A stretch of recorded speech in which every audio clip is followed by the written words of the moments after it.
नमस्कार, मैं हूं अंजलि और आप देख रहे हैं भदोही वाला का समाचार बुलेटिन।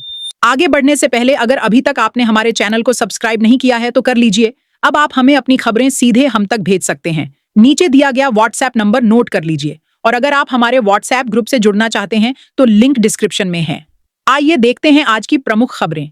भदोही जिले के सुरियावा में कपड़े की दुकान में आग लगने से लाखों रुपए का कपड़ा जलकर खाक हो गया। करीब 1 घंटे देर से पहुंचे अग्निशमन दल ने आग बुझा दिया, लेकिन तब तक दुकान पूरी तरह जल चुकी थी।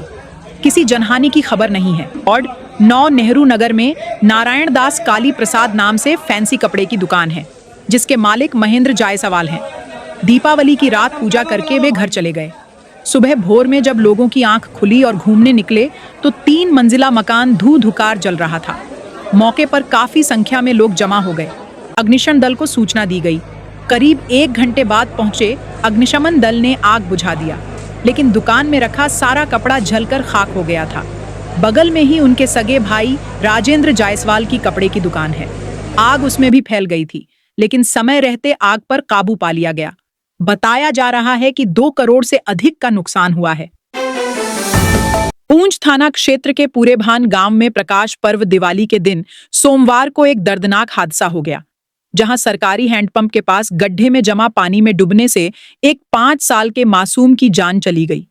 वह घर के सामने लगे हैंडपंप पर खेलते खेलते चला गया था, जहां उसका पैर अचानक फिसल गया और गड्ढे में डूब गया। ग्रामीणों ने हैंडपंप के पास सोख्ता न बनाए जाने को लेकर लापरवाही का आरोप लगाया। वहीं घटना के बाद से पाट दिया। पूरेभान गांव निवासी स्वर्गीय उमाकांत की 2 साल पहले बीमारी से मौत हो गई। घर पर उनके पत्नी रेखा अपने 3 बच्चों और सास ससुर के साथ रहती है। गांव के इनके घर के सामने ही एक सरकारी हैंडपंप लगा हुआ है। सोमवार को रेखा का सबसे छोटा बेटा सनी खेलते खेलते हैंडपंप के पास चला गया। हैंडपंप के पास ही उसकी पानी से गड्ढे की तरह बन गया है, जहां हमेशा पानी जमा रहता है। बताया जा रहा है कि हैंडपंप के पास लगातार पानी गिरने से फिसलन बन गई है। सनी खेलने के दौरान अचानक फिसल गया और पास के ही पानी के गड्ढे गिर गया और डूब गया। मौके पर पहुंची पुलिस ने शव को कब्जे में लेकर पोस्टमार्टम के लिए भेज दिया। केंद्र सरकार की महत्वाकांक्षी जल जीवन मिशन योजना के कार्य में लापरवाही बरतना 12 ठेकेदारों को भारी पड़ गया। जल निगम ने उनके अनुबंध को निरस्त कर दिया गया है। अब उनको ब्लैकलिस्ट करने की तैयारी है। इससे संबंधित फर्म सरकारी कार्य नहीं करा पाएंगे। हर घर तक शुद्ध पानी पहुंचाने के लिए सरकार ने 2019 में जल जीवन मिशन योजना शुरू की है। जिले में इसकी शुरुआत साल 2021 में हुई। 3 चरणों में 400 परियोजनाएं स्वीकृत हुईं। कार्यदायी संस्था जी इंफ्रा और वेलस्पन के माध्यम से ग्राम पंचायतों में 3-4 साल से पाइपलाइन बिछाने, पेयजल टंकी बनाने का काम चल रहा है। अब तक 150 से अधिक स्थानों पर सीधे या टंकी के माध्यम से पानी की आपूर्ति शुरू हो गई है। शेष स्थानों पर अब भी काम आधा अधूरा पड़ा है। अधिकतर स्थानों पर ठेकेदारों की उदासीनता से काम प्रभावित है। कई गांव में तो 6 से 8 माह से काम ठप पड़ा है। यही कारण है कि 50% से अधिक स्थानों पर अभी तक पानी की आपूर्ति ही शुरू नहीं हो सका। लंबे समय से काम न होने पर जल निगम की तरफ से चेतावनी दी गई, लेकिन उन पर कोई प्रभाव नहीं पड़ा। इसको संज्ञान में लेते हुए विभाग ने सख्ती शुरू कर दी। कार्यदायी संस्था के माध्यम से काम करने वाले 12 ठेकेदारों का अनुबंध ही निरस्त कर दिया। इसमें ज्ञानपुर में 1, डीग में 2, औराई में 2, भदोही में 4, सुरियावा में 2 और अभोली में 1 ठेकेदार शामिल है। अधिशासी अभियंता जल निगम मुजीब अहमद ने बताया कि जल जीवन मिशन का काम पूर्ण करने का समय बढ़ गया है। 12 ठेकेदार 6 महीने से कामकाज नहीं कर रहे थे। इसके कारण उनका अनुबंध निरस्त कर दिया गया है। अब उनको ब्लैक लिस्टेड करने के लिए उच्चाधिकारियों को पत्र लिखा गया है। खमरिया नगर के वार्ड नंबर 4 निवासी राजेंद्र गुप्ता के 30 वर्षीय बेटे प्रभात गुप्ता की झांसी के दतिया में ट्रेन से गिरकर मौत हो गई। वह अपने 3 दोस्तों के साथ मथुरा वृंदावन दर्शन के लिए गया था। वहां से लौटते समय वह हादसे का शिकार हो गया। घटना की जानकारी होने के बाद परिजन शव को लेने निकल पड़े। खमरिया के वार्ड संख्या 4 निवासी राजेंद्र गुप्ता उर्फ बायर का छोटा बेटा प्रभात बीते 16 अक्टूबर को स्थानीय जनसेवा केंद्र से ऑनलाइन टिकट लेकर अकेले मथुरा दर्शन करने के लिए गया था। मथुरा, वृंदावन व अन्य स्थानों का दर्शन करने के बाद वे घर लौट रहे थे। बताया जा रहा है कि दतिया के पास ट्रेन के गेट के पास खड़े प्रभात का पैर फिसल गया।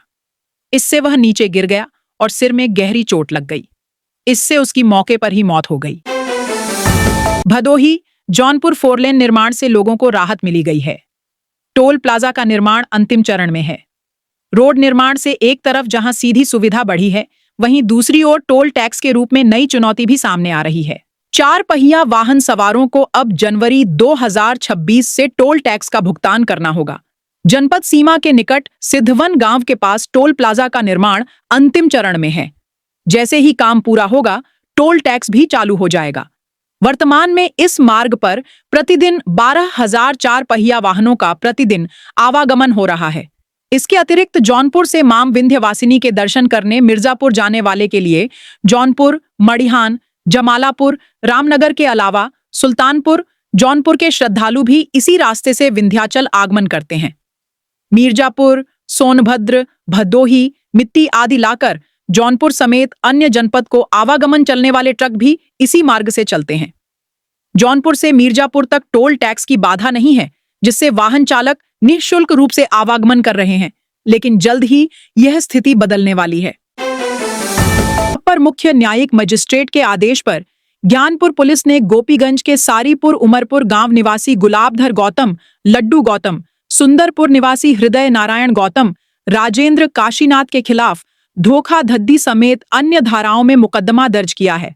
इनके खिलाफ आरोप है कि किसान सम्मान निधि का लाभ दिलाने के नाम पर पांचों ने 1.5 लाख में गोपीगंज के केदारपुर निवासी भरतलाल की जमीन का सट्टा लिया, पैसा भी नहीं दिया।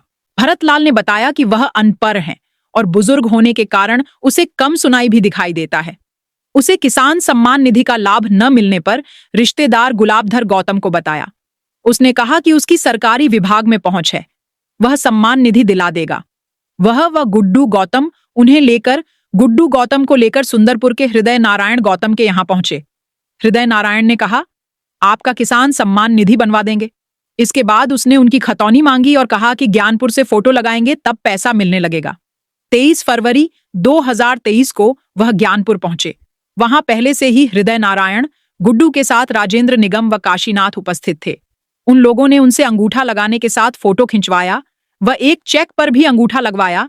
पुलिस से शिकायत के बाद सुनवाई न होने पर ने न्यायालय की शरण ली। न्यायालय के आदेश पर पांचों के खिलाफ धोखाधड़ी समेत अन्य धाराओं में मुकदमा दर्ज किया गया।